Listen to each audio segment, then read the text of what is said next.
우리 하나님 말씀 보도록 합니다. 사도행전 3장 14절로 16절까지의 말씀입니다. 사도행전 3장 14절로 16절 말씀.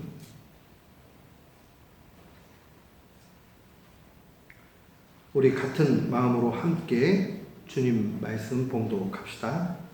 너희가 거룩하고 의로운 일을 거부하고 도리어 살인한 사람을 놓아주기를 구하여 생명의 주를 죽였도다. 그러나 하나님이 죽은 자 가운데서 그를 살리셨으니 우리가 이 일의 증인이라. 그 이름을 믿음으로 그 이름이 너희가 보고 아는 이 사람을 성하게 하였나니 예수로 말미암아 난 믿음이 너희 모든 사람 앞에서 이와 같이 완전히 낫게 하였느니라. 아멘.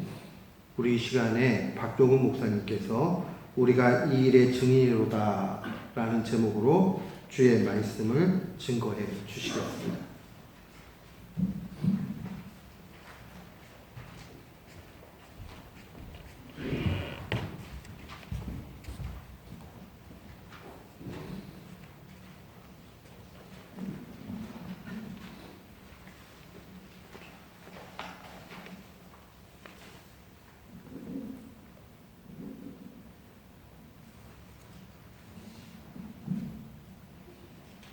우리 함께 기도드리겠습니다. 아버지 하나님 감사합니다. 우리 주님 무덤을 여시고 죽음을 이기시고 부활하셨습니다. 이제 우리 삶 가운데서 부활하신 주님 만나게 해 주시옵소서. 부활하신 주님의 음성 듣게 해 주시옵소서. 부활하신 주님과 함께 손 붙들고 동행하는 삶 살게 해 주시옵소서. 부활하신 주님이 주신 평안과 기쁨이 우리 마음에 넘치게 해 주시옵소서. 그래서 우리 이 기쁨을, 우리 이 감격을, 우리 이 사랑을 다른 사람에게 증언하는 증인 되게 하여 주시옵소서. 감사하며 우리 주 예수 그리스도 이름으로 기도드리옵니다. 아멘. 우리 사람이 살면서 죽음을 보는 유형이 세 가지로 나누어 생각합니다. 첫 번째는 자기는 안 죽을 것 같이, 자기는 안 늙을 것 같이 그렇게 사는 사람들이 있습니다. 착각하고 살아서 합니다. 젊은 사람들 가운데서도 나는 안 늙고 나는 젊음을 계속 유지할 수 있다고 그래서 죽음을 애써 외면하면서 사는 사람이 있습니다. 그래서 얼굴도 더 늙지 않으려고 고치고 그리고 자기 앞에 죽음은 없다고 생각합니다. 연세가 드신 분 가운데서도 죽음이 자기가 상관없다고 생각하는 사람들이 있습니다. 그래서 죽음이 자기 눈앞에 와도 찾아와도 나는 안 죽는다고, 내가 왜 죽느냐고 그렇게 이야기합니다. 그리고 그렇게 생각하고 삽니다. 이런 사람들은 죽음이 그만큼 두렵기 때문입니다. 두려우니까 애써 자기가 피하려고 합니다.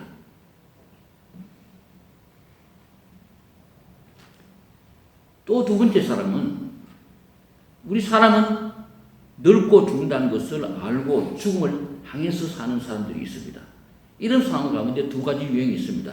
첫 번째 사람들은 내가 늙어서 이제 죽으니까 이 인생 길지도 않은 인생 즐기고 놀면서 그리고 내 할 것 다 해보고 죽자는 사람입니다.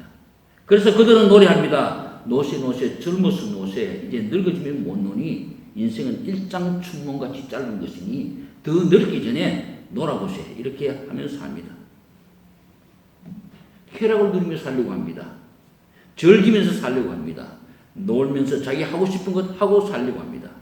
그러나 이 사람들과 똑같이 사람은 시간이 지나면 죽게 된다는 것을 인식하고 사는 두 번째 유형의 사람이지만은 우리 사람의 삶이 길지 않으니 죽음이 내게 찾아오기 전에 나에게 주어진 삶을 좀 더 진지하고 보람있게 살고자 하는 사람도 있습니다. 베베토 몰이라는 말이 있습니다. 옛날 로마의 군인들이, 장군이 외국에 가서 전쟁을 치고 승리해서 돌아올 때 로마의 장군이 앞에서 말을 타고 뒤에 군사들을 거느리고 행진을 합니다. 그때 한가운데 그 향을 피웁니다. 향을 피우고 뒤에는 이제 잡힌 포로들이 이제 묶여서 끌려옵니다. 그때 이 로마의 장군이 그 포로들에게 이렇게 외치라고 합니다. 베벤토 모리라고 외치게 합니다. 이 뜻은 당신도 언젠가는 죽습니다 하는 뜻입니다. 그러니 당신도 언젠가 죽으니까 지금 승리한 이 승리 가지고 교만하지 말라는 겁니다. 당신도 언제나 죽는 몸이니까 당신 이음 승리한 이거 가지고 자랑하지 말라는 겁니다. 우리 한국말에 무덤이라는 말이 있죠. 우리가 죽으면 가는 곳을 무덤이라고 합니다. 이 무덤이라는 뜻도 마찬가지입니다. 없을 무자에 덤이 덤자입니다. 아무것도 없는 그냥 덤이라는 말입니다. 인생은 이렇게 아무것도 없이 없어지는 것이니 살 때 자기에게 있는 그 일에 충실하는 겁니다. 겸손하게 살아라는 겁니다. 이렇게 생각하며 사는 사람들은 다른 사람을 배려합니다. 겸손해지려고 노력합니다. 남에게 해되는 일을 하지 않으려고 좀 더 좋은 사회를 만들기 위해서 노력하는 사람들도 있습니다. 자기 이름을 남기려고도 합니다. 윤리적으로 보나 도덕적으로 보나 아름다운 삶을 사는 사람들입니다. 그리고 마지막으로 세 번째로 영생을 향해서 사는 사람들이 있습니다. 히브리서 11장에 보면 많은 신앙의 선조들이 나옵니다. 이들은 공통적으로 모두 믿음으로 살았다고 말씀하고 있습니다. 그리고 또 하나는 이들은 이 세상이 아니라 하늘에 있는 더 나은 본향, 저 천국을 바라보며 소망 가운데 살았다고 말씀합니다. 구원의 확신이 있어야 영생의 소망이 있습니다. 신자는 구원의 확신을 가지고 영생의 소망을 가지고 살아가는 사람입니다. 그래서 우리는 십자가를 통한 구원이 부활의 소망을 낳는다고 말합니다. 희망신앙이라는 말이 있습니다. 신자는 부활의 소망, 그 아름다운 부활의 소망을 바라보면서 십자가의 이 고난, 삶의 고난을 이겨내고 살아간다는 것입니다. 우리는 어디에 속해 있습니까? 세 번째, 영생을 향해 사는 사람, 더 나은 본향 천국을 바라보며 사는 사람이 바로 신자입니다. 물론 신자는 믿지 않는 불신자보다 인생을 겸손하게 살아야 합니다. 인생을 아름답게 살아야 합니다. 인생을 더 착한 일을 하며 살아야 합니다. 그러나 인생을 착하게 산다고, 인생을 보람있게 산다고, 인생을 겸손하게 산다고 우리가 신자라고는 할 수 없습니다. 신자가 아닙니다. 그 사람들은. 신자는 바라보는 소망이 달라야 합니다. 구원의 확신 가운데, 부활의 소망 가운데 사는 사람이 신자입니다. 부활의 뜻이 무엇입니까? 국어사전에 보니까 부활의 뜻은 죽었다가 다시 사는 것, 이렇게 쓰여 있습니다. 그래서 사람들은 인생에 실패했다가 다시 일어서면 그 사람은 부활했다. 사업이 하다가 잘 되다가 망했다가 다시 일어서면 사업이 부활했다고 그렇게 말하는 사람도 있습니다. 오래전 한국의 록밴드 이름 가운데 부활이라는 이름도 있었습니다. 아닙니다. 부활이라는 말은 그렇게 함부로, 그렇게 아무렇게나 쓰는 말이 아닙니다. 또 죽었다가 국어사전의 말대로 살아나는 것도 부활이 아닙니다. 만약 죽었다가 살아난 것이 부활이라고 말한다면 우리는 나사로를 부활했다고 그렇게 이야기해야 되겠습니다. 죽었다가 살았잖아요. 그러나 아무도 나사로가 부활했다고 이야기하는 사람도 없습니다. 부활은 완전히 죽었다가 다시 죽는 몸으로 다시 사는 것이 아니라 영원히 죽지 않는 영원한 생명으로 살아나는 것이 바로 부활입니다.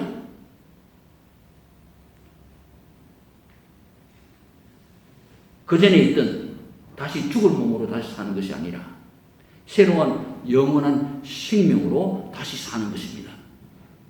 우리가 매주 예배드리면서 우리가 사도신경을 고백합니다. 이 사도신경의 마지막 부분이 몸이 다시 사는 것과 내가 그 산 몸으로 영원하신 우리 예수님과 함께 영원히 사는 것을 믿사옵나이다. 이것이 바로 부활신앙의 고백입니다. 우리 신자는 저 영원한 생명을 가진 몸으로 다시 부활하는 것을 믿습니다. 예수님께서 죽음을 이기시고 부활하신 거로 부활의 첫 열매가 있었고 우리도 예수님처럼 영원한 생명으로 부활하는 것을 믿습니다. 그러므로 우리 신자에게는 죽음이 두려운 것이 아닙니다. 우리 신자는 죽음을 향해 사는 것이 아니라 영원한 생명, 영생을 바라보면서 우리 주님과 함께 영원한 천국에서 사는 삶을 바라보면서 소망하며 사는 사람들입니다.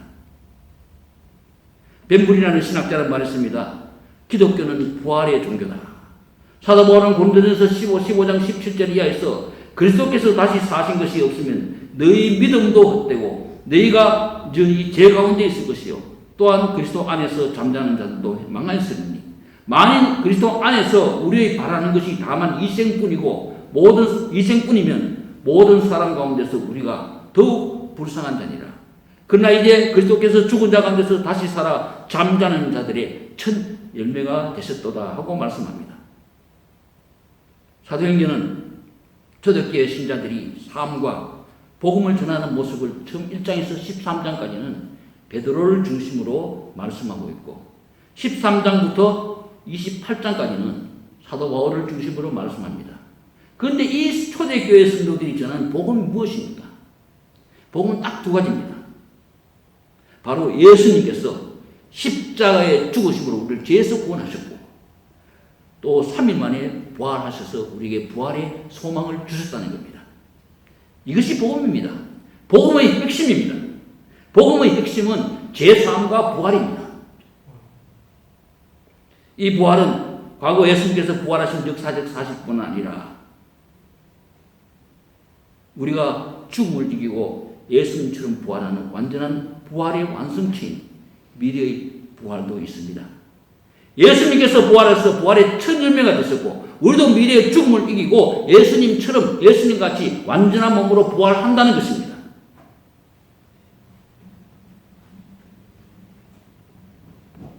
이 부활의 소망 가운데 사는 사람은 우리 삶 가운데 살아계신 예수님을 만납니다.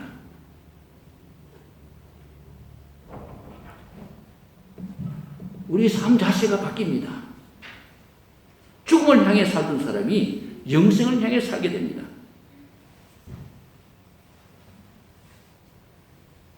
그러므로 영생을 향해 사는 새로운 생명으로 다시 태어난 우리 신자는 죽음이 결코 두렵지 않습니다. 왜냐하면 영원한 생명, 영생을 바라보고 살기 때문입니다.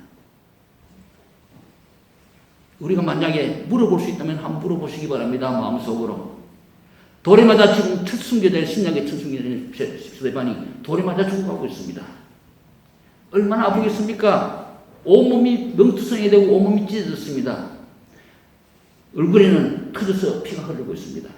얼마나 고통스럽겠습니까? 그 스데반에게 한번 물어보시기 바랍니다. 스데반아, 너는 저 고통 가운데 아프지 않느냐고. 저 돌을 들고 너를 던진 사람이 두렵지 않느냐고. 스데반은 우리에게 분명히 대답할 것입니다. 맞다. 나도 너희 같은 똑같은 인간이다. 나도 돌 들고 있는 저 사람 보면 두렵고 나도 돌에 맞아서 얼굴에 피가 투성해가지고 쓰러지면서 난 또 힘없이 고통스럽다. 나도 가족을 생각하고 나도 슬프면 눈물 나는 인간이다. 근데 내 얼굴이 이 고통 가운데서 천사의 얼굴이 될 수 있었던 것은 나는 부활하신 예수님을 보고 있다고. 나는 저 천국에서 나를 기다리는 예수님 보고 있다고. 그 예수님 바라보는 이 기쁨이 있기에 나는 이 고통스러운 이 돌에 맞는 것을 나는 지금 이길 수 있었다고. 그래서 내 얼굴이 천사의 얼굴 같았다고 스데반은 분명히 이야기할 겁니다. 우리 모두 이 스데반의 이 고백과 같은 고백이 우리에게 있어요. 이것이 신자의 모습입니다. 2차 세계대전 때 유대인들을 네덜란드에서 유대인들을 숨겨두다가 온 가족과 함께 잡혀서 독일군 포로 수용소, 그 강제노동 수용소로 끌려갔던 코리텐붐이 가지고 있습니다. 이 코리텐붐 여사에게 하루는 독일군 장교가 불렀습니다. 자기 방으로. 코리텐붐 여사가 그 방을 문을 열고 들어갔을 때 독일군 장교가 코리텐붐에게 이야기했습니다. 코리텐붐, 어제 저녁 너희 아버지 어머니가 어디로 갔는지 아느냐. 이 말은 어제 저녁 너희 아버지 어머니가 개서실로 들어가서 처형당해서 죽었다는 말입니다. 그 말을 들은 코리텐붐이 똑바로 얼굴을 쳐다보면서 독일군 장교에게 얘기합니다. 예, 저는 저희 아버지 어머니가 어제 저녁 어디로 갔는지 압니다. 어제 저녁 저희 아버지 어머니는 저 천국에 갔습니다. 예수님 만나러 갔습니다. 이것이 부활신앙 가진 우리 신자의 모습입니다.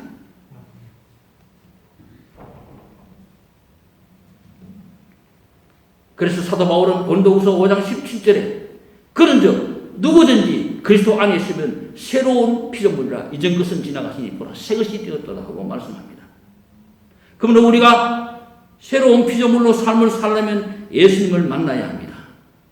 사도행전에서 초대교회 성도들이 전한 복음의 핵심은 바로 이 부활의 소식입니다. 그래서 그 당시 사람들이 이 제사함과 부활의 복음보다 기적했나 그 당시 사람들은 이 부활의 소식보다도 제사함의 소식보다도 기적을 더 중요시했습니다. 오늘 본문 말씀에 있는 사도행전 3장은 베드로와 요한이 기도하러 성전에 들어갈 때 안전병이 날면서부터 안전병이 된 사람을 만났습니다. 그가 베드로와 요한을 무엇을 구하려고 바라보았을 때 베드로가 은과 금은 내게 없거니와 내게 있는 것으로 내게 주노니 곧 나사렛 예수의 이름으로 걸으라고 말하며 오른손으로 잡아 일으키니 그 사람이 발과 발목에 힘을 얻고 걷기도 하고 뛰기도 했다고 합니다. 그것을 본 사람들이 달려와서 베드로와 요한을 붙들고 솔로몬의 행강이라는 곳에 모입니다. 그들은 자기들이 다 아는 이 나면서부터 안전병이 되어 성전에서 구원하던 이 사람이 걷게 된 그 기적에 관심이 있었습니다. 그래서 이 사람들은 걷게 한 베드로와 요한을 중심으로 모여들었습니다. 이 사람들의 모습을 본 베드로는 말씀합니다. 이 사람들아 어떻게 해서 우리가 이 사람을 걷게 한 것처럼 우리를 주목하느냐. 이 사람들을 낫게 한 이는 우리가 아니라 너희들이 십자가에 못 박아 죽였으나 3일 만에 죽음을 이기시고 부활하신 예수 그리스도다. 우리가 이 예수님의 부활의 증인이라는 것입니다. 다시 말하면 너희들은 이 안전병이 됐던 사람이 낯선 것 때문에 우리를 보려고 모였지만 사실은 이것보다 비교도 할 수 없이 더 중요한 사실은 너희들이 십자가에 못 박아 죽인 예수님의 부활이라는 것입니다. 너희들이 제사함이라는 것입니다. 그리고 또 하나는 우리가 안전병이를 일으킨 것이 아니라 부활하여 살아계신 예수님께서 하셨다는 것입니다. 사람들은 당장 눈에 보이는 이적을 중요시합니다. 그것을 보려고 합니다. 그러나 이적이 중요한 것이 아니라 살아계신 예수님이 중요합니다. 부활하신 예수님을 만나는 것이 중요합니다. 그리고 예수님을 만나서 옛사람이 죽고 새로운 피조물로 다시 거듭나는 것이 중요한 것입니다. 예수님의 부활은 과거의 역사적 사실로만은 나와 상관이 없습니다. 예수님께서 부활하신 역사적 사실이 지금 나의 사실로 되고 나의 미래의 소망이 되어야 합니다. 그리고 우리의 부활 신앙은 우리는 우리 삶을 통해서 전파해야 합니다. 정의이 되어야 합니다.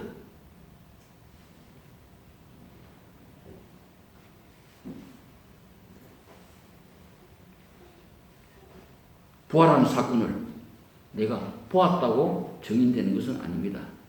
사실 첫 번째 부활주일 새벽에 막달라 마리아보다도 먼저 예수님의 부활의 현장에 있었던 사람들이 있었습니다. 그 사람들은 무덤을 지키던 군병들이었습니다. 그러나 예수님의 부활의 현장에 그들이 있었지만 그들은 단 한 명도 예수님의 부활의 증인이 되지 못했습니다. 도리어 그들 중 몇 사람은 대제사장에 가서 비밀을 구하고 이 일을 구하고 대제사장에게 돈을 받고 제자들이 예수님의 시체를 도둑질해 갔다고 거짓말을 퍼뜨렸습니다. 예수님의 제자들도 예수님의 부활하심을 보고 예수님의 말씀을 들었으나 예수님의 부활의 증인이 되지 못하고 갈릴리 호수로 고기 잡으러 갔습니다. 심지어 예수님의 손에 난 못자국을 보고 옆구리는 창자국을 보고 거기에 손가락같이 넣어보았던 도마도 고기 잡으러 갔습니다. 예수님의 부활의 역사적 사실이 바로 내 사건이 되고 나의 믿음의 사건이 되고 나의 소망이 되고 내가 부활의 정인이 되려면 성령이 충만하게 임하셔야 합니다. 이것은 아는 것이 아닙니다. 이것은 부활을 이해하는 것도 아닙니다. 이것은 내가 부활에 동의하는 것도 아닙니다. 예수님의 부활이 현재의 부활이 되고 나의 부활이 되고 나의 미래의 부활의 소망이 되어야 합니다. 그러므로 부활절과 예수님 제자들이 성령 충만을 받은 오순절은 굉장히 밀접한 관계가 있습니다. 부활하신 예수님을 보았고 부활하신 예수님의 말씀을 들었으나 부활의 정의이 되지 못했던 제자들은 사도행전 2장의 오순절 다락방에 받은 성령 충만함으로 예수님의 부활에 참된 증인이 된 것입니다. 그러므로 사도행전 1장 8절에 예수님께서는 제자들에게 말씀합니다. 오직 성령이 너희에게 임하시면 너희가 권능을 받고 예루살렘과 온 유대와 사마리아와 땅까지는 내 증인이 되리라. 여기서 우리 주일회에서 볼 마지막 말씀이 있습니다. 되리라입니다. 될 것이다가 아닙니다. 되라는 말씀도 아닙니다. 될 것이라는 것 같으면 성령 충만 받고 어느 시기에 내가 성경이 될지 모릅니다. 미래에. 만약 되라고 명령하셨다면 하면 내가 성인이 되고 안 되는 것은 내게 주체가 있습니다. 내가 명령인 거 안 들었고 어기면 되는 거니까요. 그러면 정인이 안 됩니다. 예수님께서는 분명히 말씀하셨습니다. 성인이 되리라. 필연적으로 된다는 말씀입니다. 필수적으로 된다는 말씀입니다. 성령 충만이 임하시면 정인이 된다는 말씀입니다.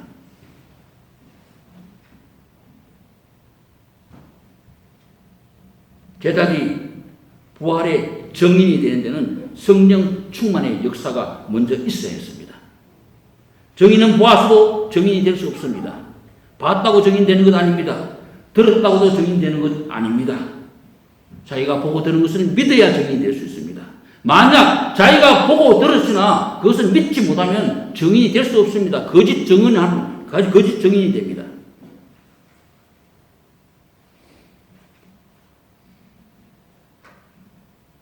그리고 보고 듣고 믿는다고도 정인이 될 수가 없습니다. 보고 듣고 믿는 것을 제가 자기 입으로 목숨을 걸고 이야기해야 정인입니다. 법정에 섰는데 자기가 봤습니다. 자기가 들었습니다. 자기가 그것을 믿었습니다. 내가 그 사실을 확실히 믿습니다. 그런데 법정에서 말 안 하면 정인 아닙니다. 말해야 정인입니다. 목숨 걸고 내가 본 이 사실을, 내가 들은 이 사실을, 그리고 내가 믿는 이 사실을 말해야 합니다. 이것이 있어야 정인이 될 수 있습니다. 성령 충만한 받기 전에 제자들은 예수님의 부활을 보았습니다. 그리고 들었습니다. 그리고 믿음도 있었습니다. 그러나 그들에게는 목숨 걸고 말할 용기가 없었습니다. 정인이라는 말의 원뜻은 순교자라는 단어 마태에서 같은 어원에서 나왔습니다. 예수 그리스도의 부활을 증언한 것은 목숨 걸고 순교하는 각오로 해야 한다는 말씀입니다.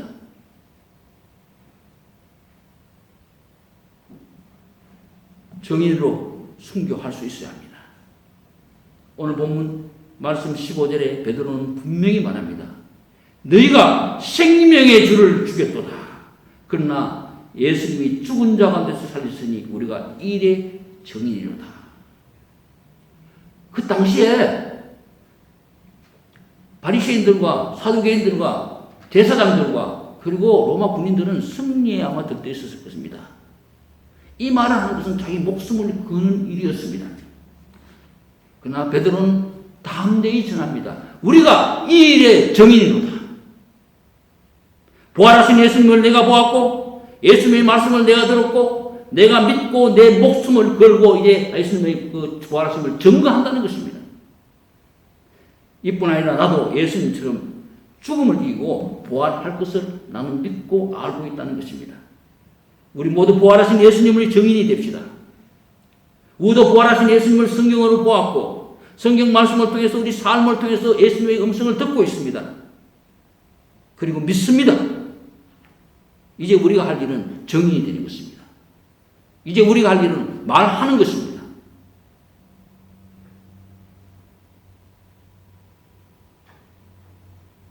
베드로뿐만 아니라 예수님의 모든 제자들 그리고 초대교회의 모든 성도들은 바로 이 부활의 정인으로 살다가 죽었습니다. 우리에게 확실한 부활의 신앙이 있어야 합니다. 확실한 부활의 신앙이 있을 때 아무것도 두려울 것 없습니다. 스데반처럼 돌에 맞아 죽는 그 순간에도 우리의 얼굴이 천사의 얼굴이 될 수가 있습니다. 사망은 너희 쏘는 것이 어디 있느냐? 사망은 너희 이기는 것이 어디 있냐고 우리가 담대히 말할 수 있습니다. 영생의 확신이 있는데, 좀 전에 우리 목사님 말씀하셨지만 영생의 확신이 있는데 죽음의 문제가 해결되는데 무엇이 두렵습니까?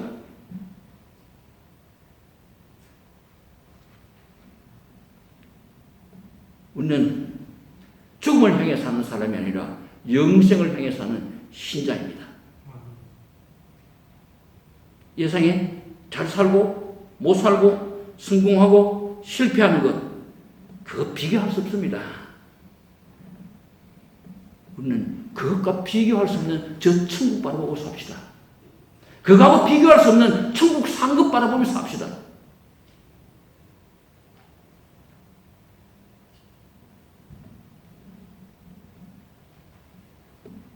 우리의 소망은 저 천국에 있습니다.